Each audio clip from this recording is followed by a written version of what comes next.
helped to assure them of home court in the first round of the playoffs.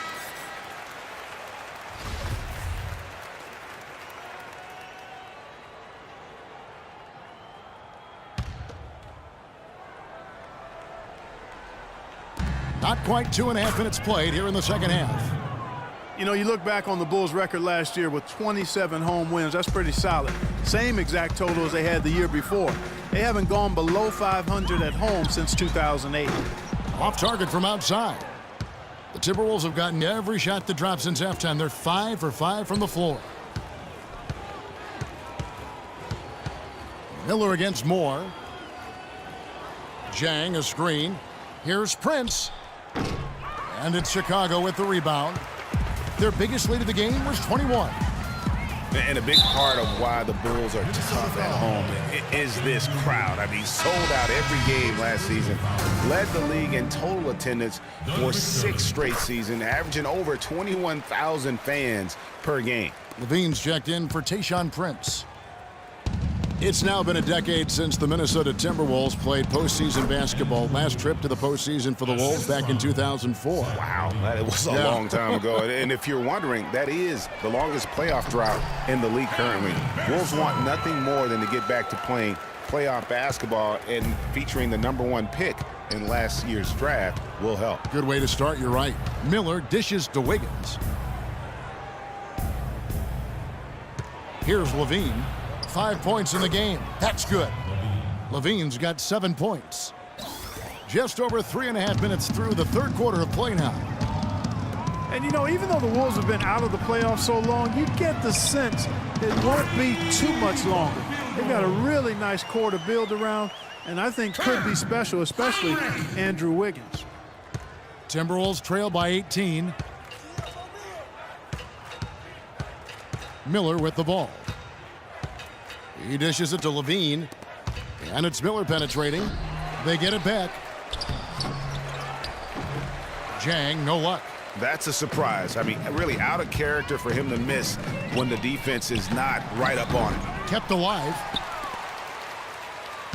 McDermott, no one around him. No good from outside. I'm shocked that didn't turn into 3 points. I mean, he makes you pay on those nearly every time. Heinrich kicks to McDermott. Fades back. They grab their own miss.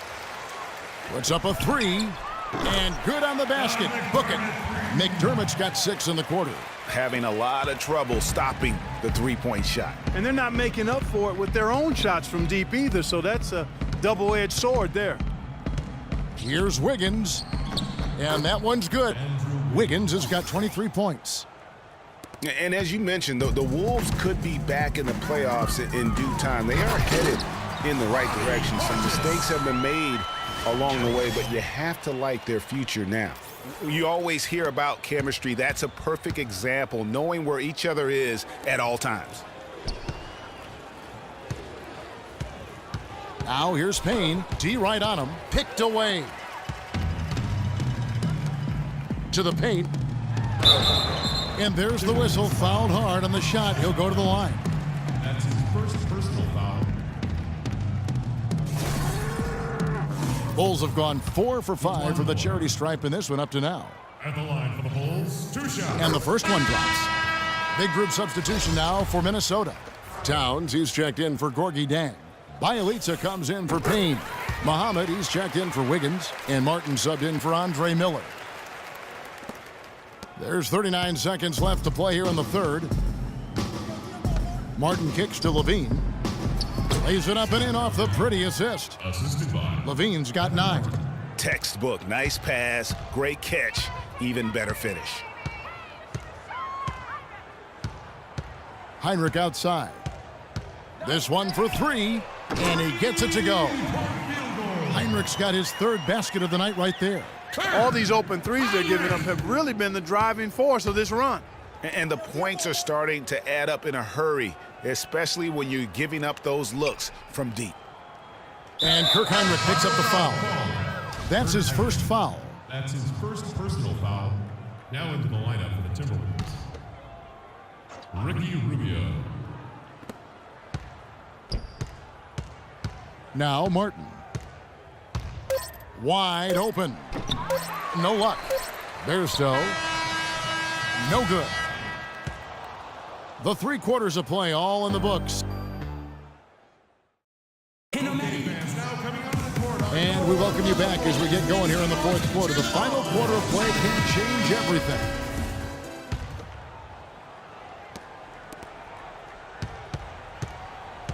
And here's Rubio. Rose is the 1 with Butler as the 2. Gibson is the 4 with Gasol at the 5. And it's Mirotic in at the 3. That's the 5 out there for the Bulls. And it's coming easy for them right now. 5 baskets in a row in the paint. And I say, hey, if it keeps working, go to it. Stay with it. I mean, until the defense responds and provides more resistance, keep making them pay. Not watching the line there. That'll be a backcourt violation. It's really been a tale of 2 halves, hasn't it, guys? As far as taking care of the basketball, immaculate at halftime, but he's had too many miscues here in the second half. Martin, the pass to Rubio. Back to Martin. Some solid defense from Butler. And this is why you need good defenders on the interior to contest shots. Yeah, Greg, making every shot a hard one, even the shots in close. Yeah, well done to finish that one off. The Timberwolves shooting at 51%. Really solid. They set the screen. And Gibson over to help. Here's Muhammad. Jimmy Butler comes up with the rebound. And for the Bulls, they're shooting 61% from the field, showing some marvelous touch out there. Tries from 10. They get the rebound. Here's Muhammad. The basket drops, and he gets fouled on the shot. 1 free throw coming his way. That's the 10th straight point they've given up in the paint. And, you know, it doesn't matter how good your defense is on the perimeter if you're going to allow easy ones inside like that. Here's what Minnesota's going with right now. Gorgui Dieng's checked in for Bialica. Andrew Wiggins comes in for Kevin Martin. And Zach LaVine subbed in for Ricky Rubio. Add another triple to their second half total. They came out of the break just dropping bombs and just not letting up at all. And the Timberwolves call time. For a franchise that had so much success under his tenure, there was sure a lot of friction with Tom Thibodeau, and the Bulls front office surprised a lot of people, I know, including yourself. Yeah, you know, it's not something that you see often, a winning coach at odds with his GM and president. With how often their differences came up, though, you knew something was afoot. McDermott's checked in for Derrick Rose. And a change for the Timberwolves. Prince is checked in. It's hauled in by the Bulls. Gibson's got 4 rebounds in this game. Here's Mirotic. That counts. He's put up 13 shots, and he's had 8 of those go in. And they've looked terrific in transition today. That's had a lot to do with their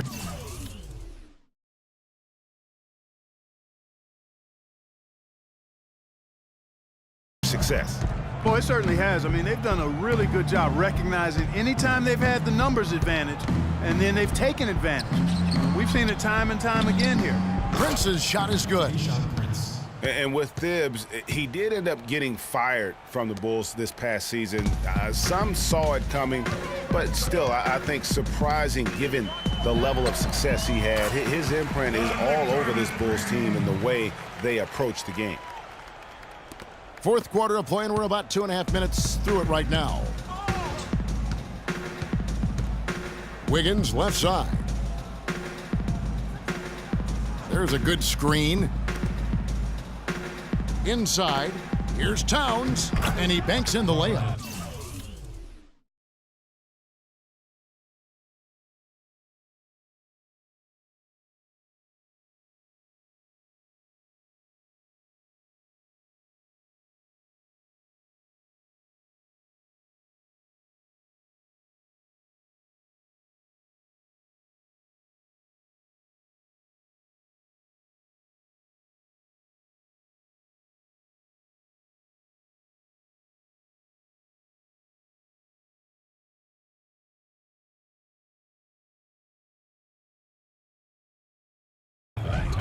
And when you look at how Thibs got fired, I mean, there are a lot of reasons why a coach can be let go. I mean, he didn't have any performance issues.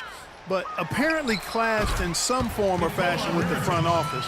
Sometimes that's all it takes to be asked to go somewhere else. For Minnesota, they've gotten just under 45% of their attempts to drop in the fourth. 4 of 9.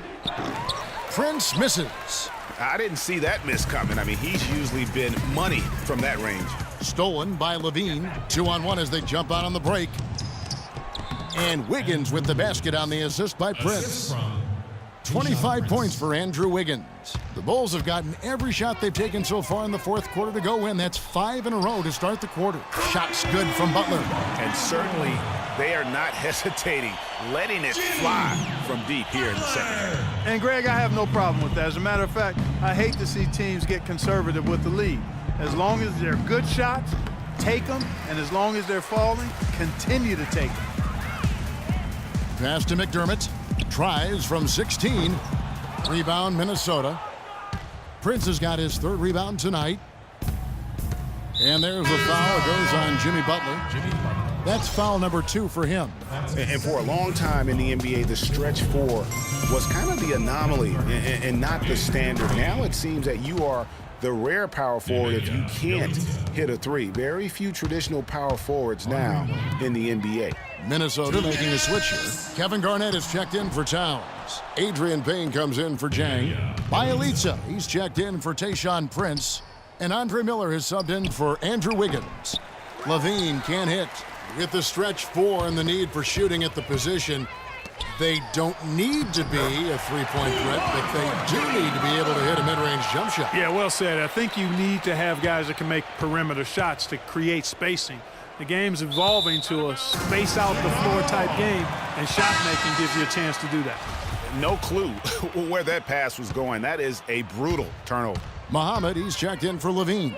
And so it's going to end up in the record books as a blowout, a dominating performance for Chicago. And this was one that never really was in doubt, I thought, Stephen Clark. An all-around dominant performance. Clark, and you kind of thought that maybe even going into the game. I certainly did, and they just cracked it open and made it an NC. No contest. Yeah, I like that. So looking at the season total, this will be their 17th win. And with this win now, we're all square, 1-1. 2 more games yet to come in what's proving to be a very competitive season series. Boy, I tell you, look at these teams, Greg. They're very evenly matched. This could be one of the better in-conference battles we see this season. And you have to look back at this and see the huge game it was for Butler.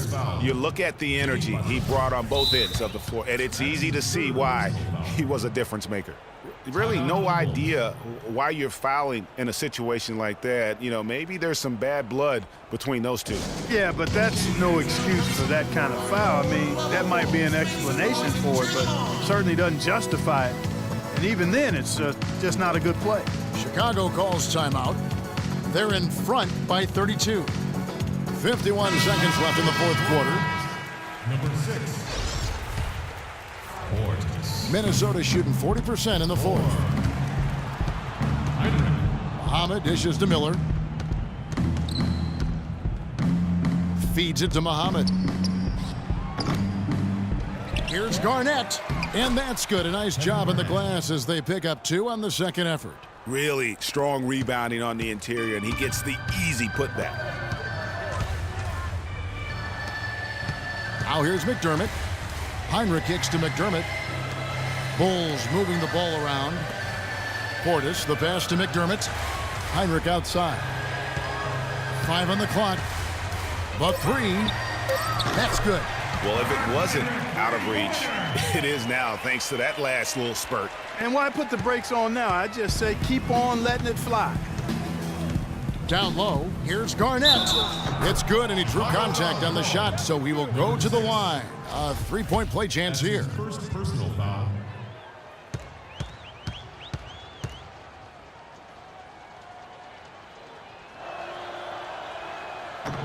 And the free throw, no good.